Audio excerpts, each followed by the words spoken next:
It's the Denton Day Show. I'm honored now. It's a day before WrestleMania weekend officially commences, and joining us is Damian Priest. He's going to be participating in WrestleMania for the WWE Wrestlemania 38 live in Dallas, Texas. WWE takes over the entire weekend. Damian, I appreciate you jumping on and joining us. We know when you mention WrestleMania weekend, when for you personally does it start to set in that WrestleMania weekend is upon us? I mean, as soon as we start doing like the promos and we start seeing the banners, and usually at the Royal Rumble event, they'll put up the sign. It's like a huge sign in every arena that we go to from there on out. And it's just a big WrestleMania sign where, you know, some get to point at it and it's cool. When we see that sign, it's like, oh, here we go, here we go, you know, because we know it's the lead up to it is just as important as the actual event for us, you know, because the work that we got to put into personally, not because the company wants us to, but personally, because this means everything to us. WrestleMania is a big deal for us, you know. So like we know that it's like, you know, all right, we gotta get like really, really focused, laser focused, and get in the zone because it's WrestleMania season. Do you enjoy that little bit of added pressure as a performer, knowing that between the Rumble and WrestleMania, you really got to give it your best? Oh yeah, it's not like it's not to say that we're not giving it our best all the time and all year round. But there's just this extra like that, like pressure, or you just know it's WrestleMania. You know, it is what it is. I mean, I can only imagine for a football player, it's the same thing of playing a regular season game at the Super Bowl. They're going to play just as hard, but there's something extra special about it. And for whatever reason, your performance level, your everything about it just becomes better. And it's just, I guess, it's a state of mind. So for us, yeah, and I enjoy it. I love that feeling of pressure. I love that. I love the nerves. You know, last year was my first WrestleMania, and I was shaking before I went out there. But then as soon as you walk out the curtain and you hear the crowd and you see them, you know, it's like you use it to fuel you and help you. So I'm extremely excited about this coming weekend. Yeah, you know, I know performers have sometimes said when they walk out of that curtain, their first WrestleMania, they feel like almost they're about to throw up. Did you have that feeling, or was it as soon as you walk out the curtain, it's go time, it's ready to roll? No, I wanted to throw up before. But to me, it was weird because my first WrestleMania, I didn't know what to expect because of the pandemic. We didn't have a crowds. So my entire first run, my first, few months before WrestleMania on the main roster on Monday Night Raw, I never performed in front of a fan. So I didn't know if they were going to know me or like me or anything, So I honestly, I thought I was going to come out to kind of silence. Mm-hmm. And then when, I heard the crowd, I was like, oh, they know me, And then I started jumping up and down and got hyped up. No, I was more, once I was through the curtain and I heard the crowd, I got hyped. Yeah. And I got excited. And then I almost forgot about the nerves, to be honest, because I was just now I'm in the moment and enjoying and looking at the people and seeing how they're loving, their time. And I was like, oh, this is special. This is cool. But before that, yeah, not so much. I remember walking the hallway on our way to the gorilla position, which is right before we go out to, out that curtain. And while we're walking, Bad Bunny and I just walked into each other. And he was just like, bro, we're so nervous, you can't even walk. And I was like, I know, this sucks, we're a disaster. But then, we got it together for the performance. But that was basically how nervous we were. We couldn't even walk. One of the things I love, because I'm a sucker for the WWE 24s and their documentaries, is watching performers walk out before the gates open. It's quiet in the stadium, but the sets are all set up. What is that feeling like when you walk out of this enormous stadium that in a couple of hours is going to be packed to the gills? What's that like?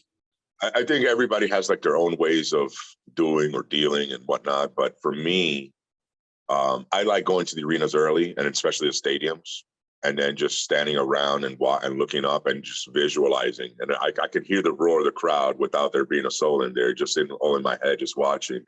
And it's, especially the stadiums, it can be overwhelming because you're just looking to the furthest. And I'm like, I can't even see the last chair, and this place is going to be packed. It's cool, nerve-wracking. It's, humbling. It's a lot of different things, but it's all positive. And it's one of those things that it's like, man, I'm so lucky to be here. Like, I love that I get to do this, and I get to entertain. And, love me or hate me, you're going to react and you're going to love being a part of the show, because our audience is very much a part of it. They're that sixth man on the court. For us, they're that extra person. Like, they're part of the show. Without them, the pandemic proved it. We did what we had to do to get through it, to give our fans entertainment, to kind of forget about the crazy world that's going on. But by no means was that what we signed up for, like that, or that is that the idea of what we do for a living. That was very difficult for everybody, including the production crew. Like, it was awkward for them. It was just, so now with crowds back, this is what it's about. When you look back at last year's WrestleMania and then kind of compare where you are now as a performer, what's the biggest change or progress that you've made in the past year? I would say just more a comfort, like just being in front of the camera and these crowds and performing. Again, when I started, there was no crowds, and I was nervous just because I'm on Monday Night Raw, but that was easy to kind of overcome a little bit. Then now back to the crowds, I had to, we all did, but we had to basically remember how to work in front of a crowd.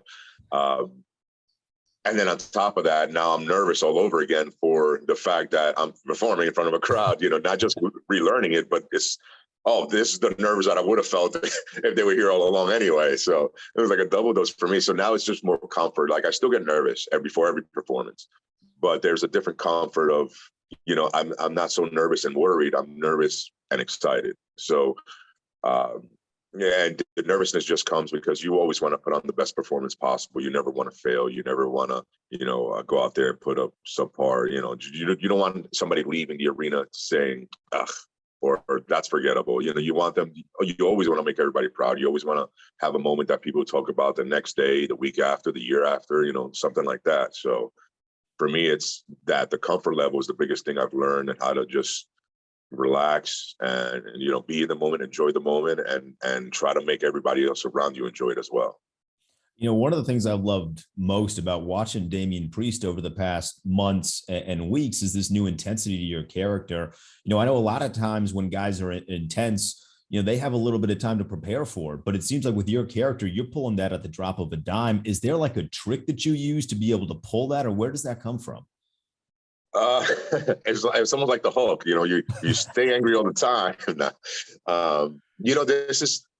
It's easy for me to portray, certain things because it's me, it's stuff I'm into, and so like the transition and the attitude and the intensity, all that, like, that's me, that's always been a part of me. It's one of those things where I could turn that switch on and off whenever I want, and before I was Damian Priest, I've been, in a similar type of role. And so it came a little easier for me than I know it does most. Sometimes, yes, when you're expected to just change a little bit of your personality traits, it can be taxing and troubling. And, it comes with a lot of mental and stress. So I try to simplify things, and for me, it's something that I feel comfortable with anyway, so it's a little easier for me. So it's kind of, for me, it was like cheating a little bit. It's like, so you're becoming something even that you want to do even more. That's not hard, so in that sense, it's been a little easy for me because of that. So I'll dive a little bit into the rumors here. I mean, we've seen a graphic going around that has you in the Andre the Giant Memorial Battle Royal, but over the past few weeks of television, you and Finn Balor going back and forth. Are we going to see you in the Battle Royal, or are you going to get a shot at Finn Balor's U.S. Championship this weekend? Well, I'm definitely in the Battle Royal. That's happening. Mm-hmm. Anything else, it's up in the air. But the only thing I'll say is I'm going to be in the building come Saturday and Sunday at WrestleMania. And I don't plan on just staying in the back. So I'll say that, to anybody watching, anybody that might be a fan of mine, I'll be there, and I don't plan on not showing up on the stage. So, I'll give you that. There's the potential of, maybe doing the Battle Royal Saturday and then performing again on Sunday. Is that something as a performer that excites you? Oh, absolutely. Yeah. I'm just like, I'm a ham when it comes to wanting to be on TV. Like, you're telling me I have an opportunity to be in front of a camera? Yeah, I'll sign up for that. Especially WrestleMania week. Absolutely, sign me up immediately. So the idea of Friday and then having WrestleMania 2 days back to back, and then Raw right after that. Exactly. Like, give me all of them. You know, for me, this is what I signed up for.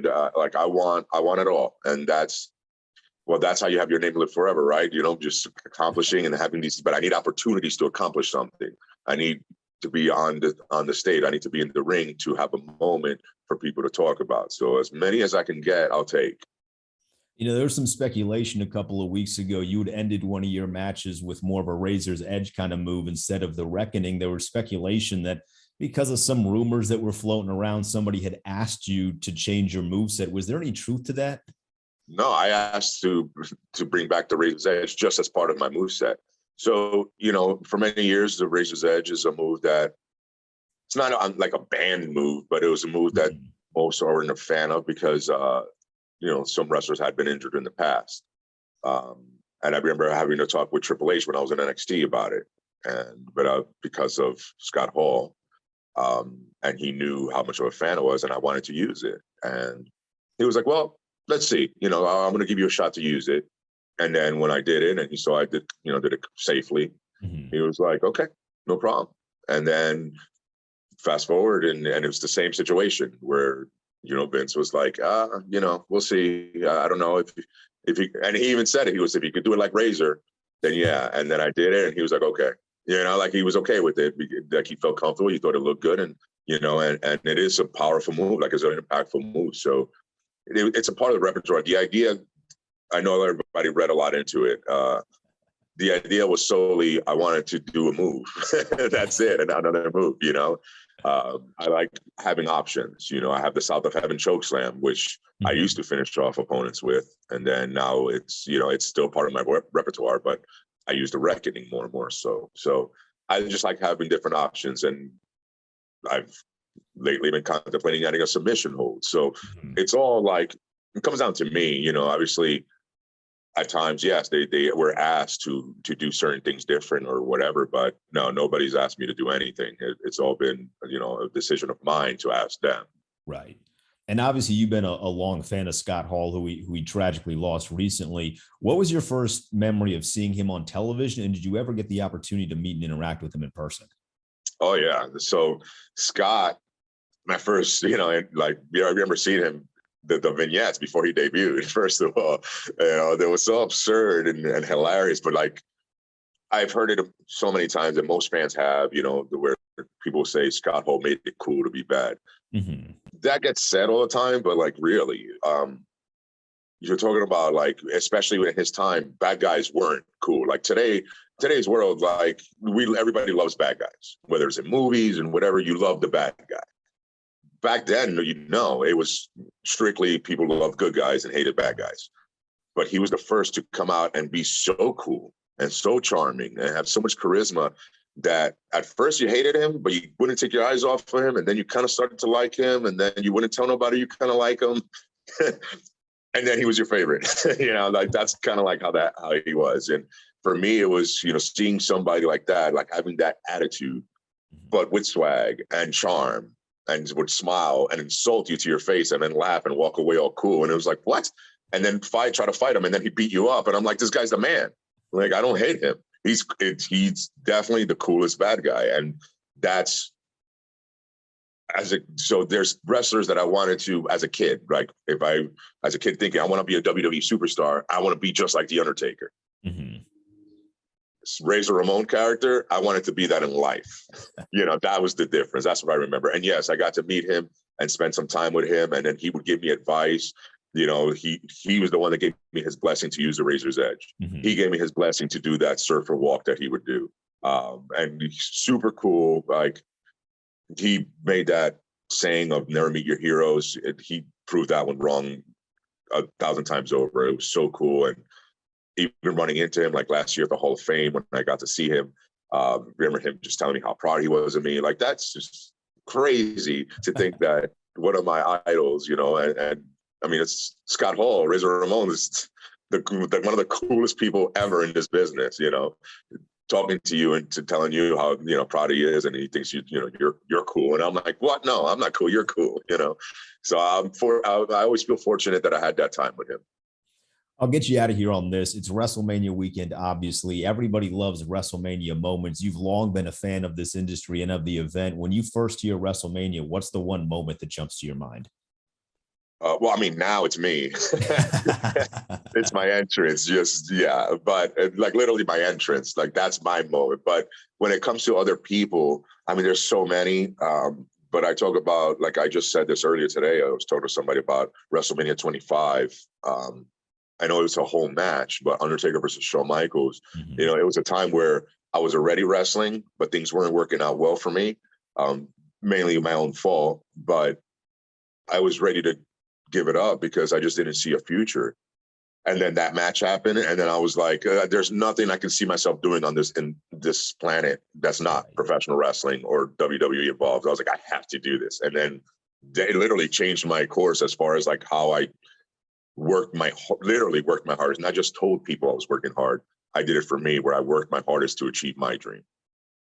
Damian, can't tell you how much I appreciate the conversation, the insight, man. I'm looking forward to watching you this weekend. Thank you. My pleasure. Thank you.